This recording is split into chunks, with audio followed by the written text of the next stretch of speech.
Hello friends, welcome to day trader Telugu and good evening. Last one and half day నుంచి comment సెక్షన్లో SEBI రిలేటెడ్గా ఎక్కువగా comments అయితే చేస్తున్నారు. తక్కువ క్యాపిటల్ ఉన్న ట్రేడర్స్ మీద ఎలాంటి ఇంపాక్ట్ ఉంటుంది, స్పెషల్లీ ఆప్షన్ సెల్లింగ్ చేద్దాం అనుకున్న వాళ్ళు, తక్కువ క్యాపిటల్ ఉండి ఆప్షన్ సెల్లింగ్ స్టార్ట్ చేద్దాం అనుకున్న వాళ్ళకి ఎటువంటి ఇంపాక్ట్ ఉంటుందని సో మన సబ్స్క్రైబర్స్ ఇలా అడుగుతూ ఉండేసరికి దీని రిలేటెడ్గా ఒక యాక్టివిటీ అయితే మన సైడ్ నుంచి తీసుకోవడం జరిగింది. సో దాని రిలేటెడ్గాను అండ్ ఈ సెబీ రూల్స్ కారణంగా అసలు ఎవరు నష్టపోతున్నారు, రియాలిటీలో ట్రేడింగ్ కమ్యూనిటీలో ఎవరికి ఎక్కువ ఇంపాక్ట్ ఉందనేది మాట్లాడుకునే ప్రయత్నం చేద్దాం.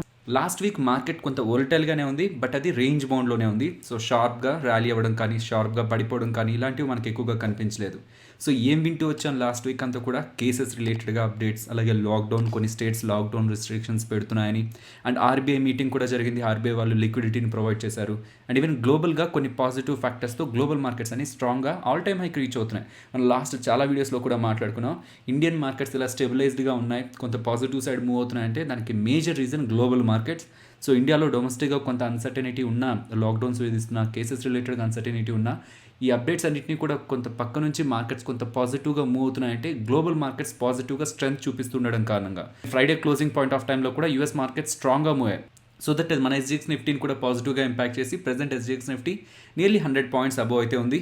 ఓవరాల్ ఎఫ్ఐ యాక్టివిటీ మంత్ అంతా చూస్తే మనకి నెగిటివ్గానే కనిపిస్తుంది, బట్ లాస్ట్ కొన్ని సెషన్స్ నుంచి చూస్తూ ఉంటే మనకి అది పాజిటివ్గా కనిపిస్తుంది. అండ్ ఈవెన్ మేజర్ కంపెనీస్ ఇండెక్స్లో ఉన్న హెవీ వెయిట్స్ రిలేటెడ్గా రిజల్ట్స్ అయితే కొంత పాజిటివ్గానే ఉన్నాయి. సో అవి మార్కెట్ని సపోర్ట్ చేస్తున్నాయి ఇప్పటి వరకు అయితే. Next week index of industrial production, IIP, అలాగే సిపిఐ డేటా మనకి వెనస్డే అయితే రాబోతుంది. లాస్ట్ టైం రిపోర్ట్ అయిన సిపిఐ 5.52 దగ్గర ఉంది. ఇన్ బిట్వీన్ 2 నుంచి 6 వరకు మెయింటైన్ అవుతున్నంత వరకు, సిపిఐ నెంబర్ మెయింటైన్ అవుతున్నంత వరకు కూడా మనం పెద్దగా కన్సిడరేషన్లోకి తీసుకోవాల్సిన అవసరం లేదు ఆ నెంబర్ని. ఇఫ్ 6 కంటే అబోవ్ వెళ్తుంటే మనం మార్కెట్ రిలేటెడ్గా నెగిటివ్గా చూడాల్సి ఉంటుంది. అండ్ నెక్స్ట్ వీక్లో ఏ కంపెనీస్ ఎంతెంత డివిడెండ్ని ప్రకటించబోతున్నాయి అండ్ వాటి రిలేటెడ్గా ఎక్స్ డేట్ ఏంటి అనేది ఇక్కడ మనం స్క్రీన్ పైన గమనించవచ్చు. అండ్ లాస్ట్ వీక్లో ఉన్న డేటాని మనం అనాలిసిస్ చేసే ప్రయత్నం చేస్తే ఆటో సెక్టర్ రిలేటెడ్గా మనకి పాజిటివ్ అప్డేట్స్ అయితే కనిపించట్లేదు. సేల్స్ వీక్గానే ఉంటాయని ఎక్స్పెక్ట్ చేశారు. సో ఏప్రిల్ నెలలో జరిగిన సేల్స్, మేలో రిపోర్ట్ అయ్యే సేల్స్ వీక్గానే ఉంటాయని ఎక్స్పెక్ట్ చేశారు. దీనికి అడిషన్గా వీక్ సేల్స్తో పాటు రా మెటీరియల్ ప్రైజులు పెరిగిపోతూ ఉండడం, స్టీల్ కానీ కాపర్ కానీ ప్రైజులన్నీ పెరిగిపోతుండడం కారణంగా వాళ్ళకి సంబంధించిన మార్జిన్స్ని అయితే అది నెగిటివ్గా ఇంపాక్ట్ చేస్తూ ఉంటుంది. ఈవెన్ సెమీ కండక్టర్ షార్టేజ్ కూడా ఆటో ఇండస్ట్రీలో నడుస్తుంది కాబట్టి ప్రెసెంట్ అయితే ఆటో సెక్టర్ రిలేటెడ్గా కొంత నెగిటివ్ సెంటిమెంట్ అయితే మూవ్ అవుతుంది. అండ్ ఈవెన్ బ్యాంకింగ్ స్టాక్స్ కూడా మీరు గమనిస్తే నిఫ్టీ పెరుగుతున్నట్లు బ్యాంక్ నిఫ్టీ మనకి పెరగట్లేదు. దీనికి మెయిన్ రీజన్ బయట లాక్డౌన్స్, రిస్ట్రిక్షన్స్ విధిస్తూ ఉంటే బ్యాంక్స్ ఎవరికైతే అప్పులు ఇచ్చాయో వాళ్ళు తిరిగి వీళ్ళకి సకాలంలో పే చేయగలరా లేదా, నెక్స్ట్ క్వార్టర్లో ఇంపాక్ట్ అనేది సిగ్నిఫికెంట్గా వీళ్ళ అసెట్ బుక్ మీద ఉంటుందా అనే ఒక ఎక్స్పెక్టేషన్స్తోనే బ్యాంకింగ్ స్టాక్స్లో మనకి పెద్దగా ర్యాలీ కనిపించట్లేదు. వెరాస్ కొన్ని బ్యాంక్స్ మంచిగా పాజిటివ్ రిజల్ట్స్ని పోస్ట్ చేస్తున్నాయి, కొన్ని బ్యాంక్స్ చాలా వీక్ నెంబర్స్ని కూడా పోస్ట్ చేస్తున్నాయి. మిక్స్డ్ పర్ఫార్మెన్స్ అయితే బ్యాంక్స్ దగ్గర నుంచి అయితే కనిపిస్తుంది. మరి ఏ సెక్టర్స్ పాజిటివ్గా ట్రెండ్ అవుతున్నాయి? ఎక్కువగా మనకి మెటల్ స్టాక్స్లో ర్యాలీ కనిపిస్తుంది. Pharma and pharma related sectors like speciality chemicals వీటిలోనూ మనకి ర్యాలీ కనిపిస్తుంది.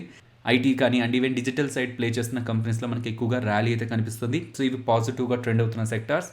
Next important update Welspun India దగ్గర నుంచి వస్తుంది. వీళ్ళు బైబ్యాక్ రిలేటెడ్ అప్డేట్ని May 14th చేస్తారంటున్నారు. సో మేబీ ఇది మార్కెట్లోకి ముందుగానే లీక్ అయ్యొచ్చు. కాబట్టి మనకి ఫ్రైడేనే nearly stock price 10% above move అయింది అనమాట. అగైన్ బైబ్యాక్ అనగానే స్టాక్ పాజిటివ్గానే మూవ్ అవుతుంది, బట్ వాళ్ళు ఏ ప్రైస్లో బైబ్యాక్ చేస్తున్నారు, ఎంత క్వాంటిటీకి బైబ్యాక్ చేస్తున్నారు అనేది ఆ బైబ్యాక్ ఒక ఎసెన్స్ అనమాట. మీన్స్ ఆ బైబ్యాక్ పాజిటివ్ ఆ నెగిటివ్ అనేది వాళ్ళు డీటెయిల్స్ని అనౌన్స్ చేసిన తర్వాతే రియల్ ఇంపాక్ట్ అనేది స్టాక్లో కనిపిస్తుంది. సో ఆ డీటెయిల్స్ మనకి May 14th వస్తాయని వెల్స్పన్ ఇండియా వాళ్ళైతే అప్డేట్ చేస్తున్నారు. నెక్స్ట్ ఇంకొక స్మాల్ ఫైనాన్స్ బ్యాంక్, ఆల్రెడీ మనకి ఏయూ స్మాల్ ఫైనాన్స్ బ్యాంక్ ఉంది, Jeevan small finance bank, Equitas small finance bank. ఈ స్మాల్ ఫైనాన్స్ బ్యాంక్స్ ఆల్రెడీ మార్కెట్లో లిస్ట్ అయ్యాయి. ఇంకొక small finance bank Fincare small finance bank డిఆర్హెచ్పిని సెబీకి ఫైల్ చేసింది అంటున్నారు. 1330 crores దగ్గరగా వీళ్ళు మార్కెట్లోంచి రైజ్ చేయాలనుకుంటున్నారని కూడా అప్డేట్ చేస్తున్నారు. సో ఈ రికవరీలో స్మాల్ ఫైనాన్స్ బ్యాంక్స్ ఎక్కువగా పార్టిసిపేట్ చేయలేదు, బికాస్ వాళ్ళు రిస్క్ టేకర్స్ అనమాట. సో ఎక్కువగా ఇంట్రెస్ట్ పెట్టుకొని, ఎక్కువ మార్జిన్ పెట్టుకొని రిస్కీ సెగ్మెంట్స్లో వాళ్ళు లోన్స్ని ప్రొవైడ్ చేస్తుంటారు. ఎకానమీ అంతా సరిగా ఉన్నప్పుడు వాటిల్లో మంచి గ్రోత్ ఉంటుందన్నమాట. బట్ ఎకానమీ ఎప్పుడైతే రిస్ట్రిక్షన్స్ కారణంగా, లాక్డౌన్స్ కారణంగా, వైరస్ ఈ కేసుల కారణంగా ఎప్పుడైతే వీక్ అవుతుంటుందో, వాళ్ళు ఎవరికైతే లోన్స్ ఇచ్చారో అది రిస్కీ సెగ్మెంట్స్ కాబట్టి అవి వీళ్ళకి తిరిగి పే చేస్తారా లేదా అనే ఒక నెగిటివ్ ఒపీనియన్స్తో మోస్ట్లీ స్మాల్ ఫైనాన్స్ బ్యాంక్స్లో మనకి ర్యాలీ అయితే కనిపించట్లేదు. ఈ అన్సర్టనిటీ అంతా క్లియర్ అయిన తర్వాత వాళ్ళ అసెట్ క్వాలిటీలో ఎటువంటి నెగిటివ్ ఇంపాక్ట్ కూడా పడలేదు. వాళ్ళు ఎఫిషియెంట్గానే వాళ్ళ లోన్స్ని రికవర్ చేసుకున్నారని కానీ మనకి వాళ్ళ రిజల్ట్స్లో కానీ ప్రూవ్ అయితే దెన్ వాటిలో ఒక స్ట్రాంగ్ ర్యాలీని మనం ఎక్స్పెక్ట్ చేయొచ్చు. సెబీ రూల్స్ గురించి చెప్పండి, ట్రేడర్స్ మీద ఎటువంటి ఇంపాక్ట్ ఉంటుందని చెప్పి కామెంట్ సెక్షన్లో అయితే అడుగుతున్నారు. ఈవెన్ సెబీ రూల్స్ కారణంగా volatility and stop loss hunting కూడా జరుగుతుంది. పెట్టిన స్టాప్ లాస్ ట్రిగ్గర్ అయిపోతున్నాయి. అండ్ సెబీ రూల్స్ కమింగ్ డేస్లో వస్తే ట్రేడింగ్ చేస్తున్న వాళ్ళు, స్పెషల్లీ తక్కువ క్యాపిటల్తో ట్రేడింగ్ చేస్తున్న వాళ్ళకి ఎటువంటి ఇంపాక్ట్ ఉంటుందని అయితే కామెంట్ సెక్షన్లో అడుగుతున్నారు. సో దీని రిలేటెడ్గా మన ఛానల్లో మల్టిపుల్ వీడియోస్ ఉన్నాయి. సెబీ రూల్స్, కొత్త రూల్స్ వచ్చిన ప్రతిసారి ఒక వీడియోని అయితే అప్లోడ్ చేసే ప్రయత్నం అయితే చేశాను. అగైన్ ఆ రూల్స్ని మనం మళ్ళీ స్టార్టింగ్ నుంచి మాట్లాడుకోవడం ద్వారా అడ్వాంటేజ్ ఉండదు కాబట్టి ఓవరాల్గా ఈ రూల్స్ ఎవరిని ఇంపాక్ట్ చేస్తాయి? ఈ సెబీ రూల్స్ ఒక ఇంపాక్ట్ మనకి ఫుల్గా సెప్టెంబర్ 1 నుంచి వస్తుందన్నమాట. జూన్ 1కి మనకి ఇంకొంత రూల్స్ అనేవి ఇంప్లిమెంట్ అవుతాయి. అప్పుడు ఇంకొంత క్వాంటిటీ తగ్గిపోతుంది ట్రేడింగ్ రిలేటెడ్గా. సెప్టెంబర్ 1కి కంప్లీట్గా సెబీ రూల్స్ అనేటివి అమల్లోకి వస్తాయి. సో దీని కారణంగా ఎవరికి ఇంపాక్ట్ ఉంటుంది? సో ఇది ఈక్విటీ ఇంట్రాడే ట్రేడింగ్ చేసే వాళ్ళ మీద ఇంపాక్ట్ ఉంటుంది, ఫ్యూచర్స్ ట్రేడింగ్ చేసే వాళ్ళ మీద, బై అండ్ సెల్ చేసే వాళ్ళ మీద ఇంపాక్ట్ ఉంటుంది, ఆప్షన్ సెల్ చేసే వాళ్ళ మీద కూడా ఇంపాక్ట్ ఉంటుంది. ఎవరి మీద ఇంపాక్ట్ ఉండదు, కేవలం ఆప్షన్ బయ్యర్స్ మీద మాత్రమే ఇంపాక్ట్ ఉండదు. సో దీని రిలేటెడ్గా ఎటువంటి ఇంపాక్ట్ అనేది మార్కెట్ మీద కలుగుతుంది? సో దీని రిలేటెడ్గా ఒక ట్వీట్ అయితే సెబీ వాళ్ళకి చేయడం జరిగింది. ఇలా చేసిన తర్వాత కొన్ని కామెంట్స్, చాలా కామెంట్స్ పాజిటివ్గానే ఉన్నాయి, కానీ కొన్ని కామెంట్స్ ఏంటంటే మా దగ్గర క్యాపిటల్ ఉంది, మాకే ఇష్యూ లేదు, మేము ఆప్షన్ బయింగ్లోనే ఉంటున్నాం, మాకే ఇష్యూ లేదు, ఇది రీటైలర్స్ ని సేవ్ చేస్తున్న దానికే తీసుకుంటున్న చర్య కాబట్టి క్యాపిటల్ ఎక్కువగా ఉండే వాళ్ళు వాళ్ళ క్వాంటిటీని తగ్గించుకుంటారు. And even most of the option sellers వాళ్ళు డెలివరీకి ఎంత క్వాంటిటీ అయితే క్యారీ చేయగలరో అంత క్వాంటిటీ ఇంట్రాడేలో కూడా చేస్తారనమాట. బికాస్ అది ఆపోజిట్ గా వెళ్తే అడ్జస్ట్ చేయాలనుకున్నా, ఈవెన్ క్యారీ చేయాలనుకున్నా సరే డెలివరీ ట్రేడ్స్ తీసుకుంటేనే మార్జిన్ ఉంటుంది. ఈవెన్ క్యారీ చేయాలనుకున్నది పాసిబుల్ అవుతుంది కాబట్టి మోస్ట్లీ బ్రోకర్స్ దగ్గర నుంచి మార్జిన్ తీసుకోకుండానే ఇంట్రాడేలో ట్రేడ్ చేసే ప్రయత్నం చేస్తుంటారు. ఎక్కువ క్యాపిటల్ ఉన్న వాళ్ళు ఇలానే చేయడానికి ప్రయత్నిస్తుంటారు. మేము ఇది స్టార్ట్ చేసినప్పుడు ట్రేడింగ్లోకి వచ్చిన కొత్తలో మా దగ్గర చాలా తక్కువ క్యాపిటల్ ఉంది, ఇవే రూల్స్ కానీ అప్పుడు ఉంటే మాకు ఇంకా టైం ఎక్కువగా పట్టేది ఇంతవరకు గ్రో అవడానికి. సో ఎవరు సక్సెస్ అవుతారు, ఎవరు ఫెయిల్యూర్ అవుతారు అనేది టైం డిసైడ్ చేస్తుంది. బట్ అలానే కొంతమంది బ్రోకరేజెస్ చాలా ఎక్కువ లీవరేజ్ ప్రొవైడ్ చేస్తుంటారు. చాలా తక్కువ డబ్బులు ఉన్నా పర్లేదు కానీ ఎక్కువ క్వాంటిటీస్ చేసేలా కూడా అలౌ చేస్తుంటారు. మేబీ అది ఒక వన్ ఆఫ్ ద రీజన్ అయ్యొచ్చు సెబీ లాంటి డెసిషన్ తీసుకోవడానికి. సో దీని రిలేటెడ్ ఉన్న ఇంపార్టెంట్ పాయింట్స్ని మెన్షన్ చేస్తూ ట్విట్టర్లో అయితే ట్వీట్ చేయడం జరిగింది. బికాస్ ట్విట్టర్ రిలేటెడ్గానే మనం పెద్ద పెద్ద అథారిటీస్కి ఈజీగా రీచ్ అవ్వగలం. సో ఈ లింక్ నేను మీకు కామెంట్ సెక్షన్లో ప్రొవైడ్ చేస్తున్నాను. ఇఫ్ మీరు ట్రేడర్ అయ్యి ఇది మిమ్మల్ని ఇంపాక్ట్ చేస్తుంది రూల్స్ కారణంగా కమింగ్ డేస్లో మీరు ఇంపాక్ట్ అవుతారనుకుంటే దాన్ని ఇది రీట్వీట్ చేయడానికి అయితే ప్రయత్నించండి. సో పాసిబుల్ మన అకౌంట్ని ఫాలో అయ్యి ఉంచడానికి ప్రయత్నించండి. లింక్ మీకు డిస్క్రిప్షన్ అలాగే కామెంట్ సెక్షన్లో అయితే ఉంటుంది. రిజల్ట్స్ గురించి మాట్లాడుకునే ముందు నేను అబ్జర్వ్ చేసినంత వరకు టెక్స్టైల్ ఇండస్ట్రీలో పాజిటివ్ ట్రెండ్ అయితే కనిపిస్తుంది. సో కేపీఆర్ మిల్స్ ఆల్రెడీ మనం దీని గురించి మాట్లాడుకున్నాం. స్టాక్ ప్రైస్ మీకు ఫాలో అయింది కానీ రిజల్ట్స్ అయితే స్ట్రాంగ్గానే ఉన్నాయి. సో వీళ్ళ తర్వాత మార్కెట్ క్లోజ్ అయిన తర్వాత మనకు వచ్చిన రిజల్ట్స్ని మీరు గమనిస్తే సుత్లజ్ అలాగే నితిన్ స్పిన్నర్స్ వీళ్ళిద్దరూ కూడా మంచి రిజల్ట్స్ని పోస్ట్ చేశారు. ఈ రెండు కూడా మార్కెట్ క్లోజ్ అయిన తర్వాత వచ్చాయి. టాటా మెటాలిక్స్ తర్వాత నేను ఏ స్టాక్ని కూడా స్టడీ చేయండి అని చెప్పి ఛానల్ ఎప్పుడు మెన్షన్ చేయలేదు. బట్ ఒకవేళ మీకు ఫ్రీ టైం ఉంటే ఈ సండే రోజు మీకు కొంత ఫ్రీ టైం ఉంటే పాలీప్లెక్స్ కంపెనీని ఒకసారి స్టడీ చేయడానికి ప్రయత్నించండి. వీళ్ళు ప్యాకేజింగ్లో బిజినెస్ని అయితే చేస్తుంటారు. డెడికేటెడ్ వీడియోనే అప్లోడ్ చేయొచ్చు, బట్ చాలా కంపెనీస్ ఆల్రెడీ పెండింగ్లో ఉన్నాయి. సో వాటిని కవర్ చేస్తూ వచ్చేసరికి లేట్ అవుతుందని నేను ట్రాక్ చేస్తున్న కంపెనీస్ని ఇలా స్టడీ చేయండి అని మీకు చెప్తూ ఉంటాను. సో ఇలా చెప్పమంటారా, లేదు కొంత లేట్ అయినా పర్లేదు కానీ స్టాక్ అనాలిసిస్ వీడియోలోనే మాట్లాడుకుందాం అంటారా? సో మీ ఒపీనియన్ ఒకసారి కామెంట్ సెక్షన్లో చెప్పడానికి ప్రయత్నించండి. Next IDFC first bank numbers గురించి మాట్లాడుకోవాలి. ఈ రిజల్ట్స్ ఇన్వెస్టర్ ప్రెజెంటేషన్ కొంత మీరు మూవ్ చేశారంటేనే స్టార్టింగ్లోనే వాళ్ళు 2 ఇంపార్టెంట్ ఇమేజెస్ని పెట్టారనమాట. ఇది ఇంకా మీకు బెటర్గా అర్థం కావాలంటే 11 months back IDFC first bank 19 రూపీస్లో ఉన్నప్పుడు మీకు ఒక వీడియో చేశాను. ఆ వీడియోలో కూడా మేనేజ్మెంట్ ఫ్యూచర్లో ఎలాంటి గ్రోత్ ఉండడానికి పాసిబిలిటీ ఉంది, సో ఏ సెగ్మెంట్స్లో ఎలాంటివి డెలివర్ చేయాలని బ్యాంక్ అనుకుంటుంది అనేది ఆ వీడియోలో మనం మాట్లాడుకున్నాం. సో అప్పుడున్న వాటిని ఇప్పుడున్న వాటిని కూడా మీరు కంపేర్ చేస్తే మీకు ఇంకా బెటర్గా అర్థమవుతుంది బ్యాంక్ చెప్పింది ఏంటి, ప్రెసెంట్ బ్యాంక్లో డెలివర్ అవుతున్నది ఏంటని. సో అన్నీ కూడా ఆన్ ట్రాక్ ఉన్నాయని మెన్షన్ చేస్తున్నారు. అండ్ కాసా FY24 తర్వాత 50% అచీవ్ అవుతుంది అనుకుంటే ప్రెజెంటే 50% కాసా అని వీళ్ళు మెయింటైన్ చేస్తున్నారని చెప్తున్నారు. సో వీళ్ళ మెయిన్ నెంబర్స్ని మనం గమనిస్తే ప్రీవియస్గా వాళ్ళ అసెట్ క్వాలిటీ ఎంత ఉంటుందని బ్యాంక్ చెప్పింది, ఇప్పుడు వీళ్ళ అసెట్ క్వాలిటీ ఎంత ఉంది. సో ఇది ఇప్పుడు ప్రెజెంట్ బ్యాంక్స్ రిలేటెడ్గా ఇంపార్టెంట్ ఫ్యాక్టర్గా కనిపిస్తుంది అనమాట. సో ఈ డేటాతోనే most of the banks react అవుతున్నాయి కాబట్టి దీన్నే మనం ఫస్ట్ గమనించాలి. బ్యాంక్ ప్రీవియస్ క్వార్టర్లో చెప్పింది 4.18 వరకు గ్రాస్ నాన్ పర్ఫార్మింగ్ అసెట్స్ ఉండడానికి పాసిబిలిటీ ఉంటుందని. దానికంటే కొంత బిలోలోనే గ్రాస్ నాన్ పర్ఫార్మింగ్ అసెట్స్ అయితే వాళ్ళు డెలివర్ చేశారు. Even net non performing assets 2.04% దగ్గరగా ఉంటాయి నెక్స్ట్ క్వార్టర్లో అని వీళ్ళు అప్డేట్ చేస్తే 1.86% దగ్గరగా మాత్రమే నెట్ నాన్ పర్ఫార్మింగ్ అసెట్స్ కనిపిస్తున్నాయి. సో అసెట్ క్వాలిటీలో స్టెబిలిటీ అయితే కనిపిస్తుంది. మేనేజ్మెంట్ ఏదైతే చెప్పిందో ఇన్ లైన్ విత్ మేనేజ్మెంట్ కామెంటరీతోనే అసెట్ క్వాలిటీ కనిపిస్తుంది.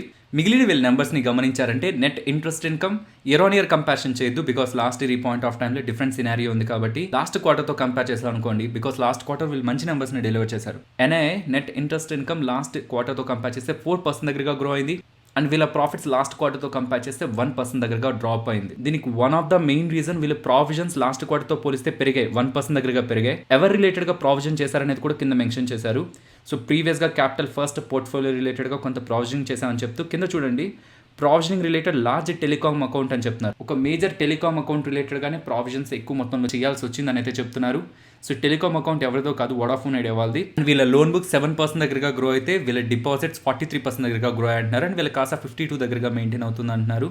రీసెంట్ డేస్లో కొన్ని బ్యాంక్స్ మంచి రిజల్ట్స్ పోస్ట్ చేసినా వాటిలో గ్రోత్ కనిపించట్లేదు అనమాట. బికాస్ దీనికి మెయిన్ రీజన్ నెక్స్ట్ క్వార్టర్ని ప్రెసెంట్ మార్కెట్ రిఫ్లెక్ట్ చేసే ప్రయత్నం చేస్తుంది. ప్రెసెంట్ లాక్డౌన్ అండ్ రెస్ట్రిక్షన్స్ బయట ఉన్నాయి కాబట్టి వీటి రిలేటెడ్గా బ్యాంక్ ఒక అసెట్ క్వాలిటీ ఇంపాక్ట్ అవుతుందని మార్కెట్ ముందుగానే ఎస్టిమేట్ చేసి నెక్స్ట్ క్వార్టర్ రిజల్ట్స్ని నెక్స్ట్ క్వార్టర్లో వీక్గా ఉంటాయని మోస్ట్ ఆఫ్ ద బ్యాంక్స్ రిలేటెడ్గా రీసెంట్ టైమ్స్లో స్ట్రాంగ్ ర్యాలీ అయితే కనిపించట్లేదు. ఐడిఎఫ్సి ఫస్ట్ బ్యాంక్ నెంబర్స్ అయితే బెటర్గానే ఉన్నాయి.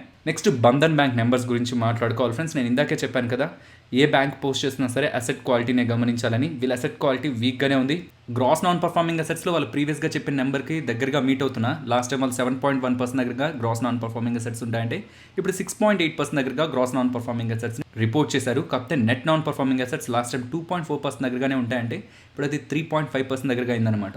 ఈవెన్ ఈ క్వార్టర్లో 1926 crore దగ్గరగా బ్యాంక్ అయితే లోన్స్ని రైట్ ఆఫ్ చేయడం జరిగింది. ఇలా చేయకపోతే నాన్ పర్ఫార్మింగ్ అసెట్స్ ఇంకొంత పెరిగేవన్నమాట. సో ఈ నాన్ పర్ఫార్మింగ్ అసెట్స్కి ప్రావిజన్స్ కూడా వీళ్ళు ఎక్కువగా చేయడంతో ప్రాఫిట్లో మనకి సిగ్నిఫికెంట్గా డ్రాప్ అయితే కనిపించింది. ఓవరాల్ నెంబర్స్ అయితే నెగిటివ్గానే ఉన్నాయి. బట్ స్టాక్ ప్రైస్ కూడా రీసెంట్ మంత్స్లో కొంత ఎక్కువగానే కరెక్ట్ అవుతుంది. సో 420, 430 లెవెల్స్ నుంచి నియర్లీ 290 లెవెల్స్ వరకు ఫాలో అవుతుంది. మేబీ రిజల్ట్స్ని మార్కెట్ ముందుగానే ఎస్టిమేట్ చేసి ఉండొచ్చేమో, మేబీ దానికని స్టాక్ ఫాలో అవుతుండొచ్చు. బట్ రిజల్ట్స్ అయితే నెగిటివ్గానే ఉన్నాయి. నెక్స్ట్ అల్ట్రాటెక్ గురించి మాట్లాడుకోవాలి ఫ్రెండ్స్. అల్ట్రాటెక్ అనే కాదు, most of the cement companies అన్ని కూడా మంచి రిజల్ట్స్ని పోస్ట్ చేస్తున్నాయి. వీళ్ళు కూడా చాలా స్ట్రాంగ్ నెంబర్స్ని డెలివర్ చేశారు. సో క్వార్టర్ ఆన్ క్వార్టర్లోనే కంపేర్ చేసిన వీళ్ళ రెవెన్యూ 17.5% అండ్ వీళ్ళ నెట్ ప్రాఫిట్ 12% దగ్గరగా గ్రో అయింది. అండ్ ఈవెన్ వీళ్ళ ఆపరేటింగ్ ప్రాఫిట్ కూడా 19% దగ్గరగా సీక్వెన్షియల్గా క్వార్టర్ ఆన్ క్వార్టర్ కంపారిజన్లో గ్రో అవడం జరిగింది. అండ్ వీళ్ళు 37 రూపీస్ పర్ షేర్ డివిడెండ్గా అయితే ప్రకటించారు. అండ్ వీళ్ళ డెట్ని కూడా సిగ్నిఫికెంట్గా ఈ ఫైనాన్షియల్ ఇయర్లో తగ్గించుకున్నారు. వీళ్ళు ప్లే చేస్తున్న అన్ని సెగ్మెంట్స్లో కూడా చాలా స్ట్రాంగ్ గ్రోత్ అయితే డెలివర్ చేశారు. ఓవరాల్గా అల్ట్రాటెక్ సిమెంట్ నెంబర్స్ అయితే స్ట్రాంగ్గా ఉన్నాయి. నెక్స్ట్ నిఫ్టీ అలాగే bank Nifty support and resistance మాట్లాడుకుందాం ఫ్రెండ్స్. నిఫ్టీ రిలేటెడ్గా మనం మాట్లాడుకున్న రెసిస్టెన్స్ దగ్గరే ప్రెసెంట్ నిఫ్టీ ఉంది. But SGX Nifty already 100 points దగ్గరగా రైజ్ అయింది. ఓపెనింగ్ కూడా అలానే ఉంటే ఫస్ట్ ఇంపార్టెంట్ రెసిస్టెన్స్గా 14,913 గమనిస్తున్నాను. తర్వాత లెవెల్ మనందరికీ తెలిసిందే 15,040, 50 ఈ రేంజ్ దగ్గరికి వస్తుంటే మార్కెట్ రెసిస్టెన్స్ని ఫేస్ చేయడానికి పాసిబిలిటీ ఉంటుంది. అండ్ ఇక్కడ నుంచి ఫాలో అవుతుంటే 14,760. బ్యాంక్ నిఫ్టీ లెవెల్స్ని అయితే ఈ లెవెల్స్ని కంటిన్యూ చేస్తున్నాను. లాస్ట్ టైం కూడా బ్యాంక్ నిఫ్టీ 33,260 అరౌండ్ వచ్చి అక్కడి నుంచి అగైన్ ఫాలో అయ్యి 32,900 దగ్గరికి వచ్చి క్లోజ్ అవ్వడం జరిగింది. అరౌండ్ ఆ లెవెల్స్ దగ్గరే ట్రేడ్ అవుతుంది. ఇన్ బిట్వీన్ ఈ సపోర్ట్ అండ్ రెసిస్టెన్సే కాబట్టి ఈ లెవెల్స్ని కంటిన్యూ చేస్తున్నాను. నెక్స్ట్ నిఫ్టీ ఆప్షన్ చైన్ మాట్లాడుకునే ప్రయత్నం చేద్దాం. ఇప్పుడు మీరు చూస్తున్నది 12th May ఎక్స్పైర్ అవుతున్న Nifty contract data. So even last week ఎక్స్పైరీకి ముందు కూడా నిఫ్టీ 14,500కి దగ్గరగా ఉన్నప్పుడు కూడా 14,500 దగ్గరే పుట్ రైటర్స్ స్ట్రాంగ్గా రైట్ చేశారనమాట. సో అదే రేటింగ్ ఇప్పుడు కూడా కంటిన్యూ అవుతుంది. ఇంకే లెవెల్ దగ్గర కూడా మనకి స్ట్రాంగ్ రేటింగ్ కనిపించట్లేదు. 14,500 ఇంపార్టెంట్ లెవెల్ అని పుట్ రైటర్స్ స్టిల్ బిలీవ్ చేస్తున్నారు కాబట్టి ఆ లెవెల్నే మనం సపోర్ట్గా గమనించవచ్చు. బట్ 14,800 అనే రేంజ్ అయితే బ్రేక్ అయింది. నెక్స్ట్ ఇంపార్టెంట్ రెసిస్టెన్స్ మనకి 15,000 అవుతుంది.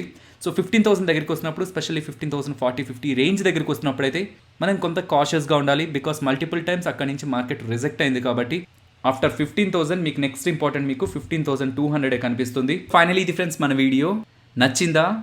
నచ్చితే వీడియోని లైక్ చేయండి ఫ్రెండ్స్. అండ్ ఈ వీడియో మన వాళ్ళకి యూజ్ అవుతుంది అనుకుంటే తప్పకుండా షేర్ చేయండి. అండ్ మన ఛానల్ని సబ్స్క్రైబ్ చేయనట్లయితే ఛానల్లో ఉన్న కంటెంట్ని గమనించండి. ఇఫ్ ఆ కంటెంట్ మీకు ఇంట్రెస్టింగ్ అనిపిస్తుంటే ఛానల్ని సబ్స్క్రైబ్ చేసి పక్కనే ఉన్న బెల్ ఐకాన్ క్లిక్ చేయండి. మరొక ఇంట్రెస్టింగ్ వీడియోతో మళ్ళీ మీ ముందుకు వస్తాను. అంతవరకు టేక్ కేర్. జై హింద్.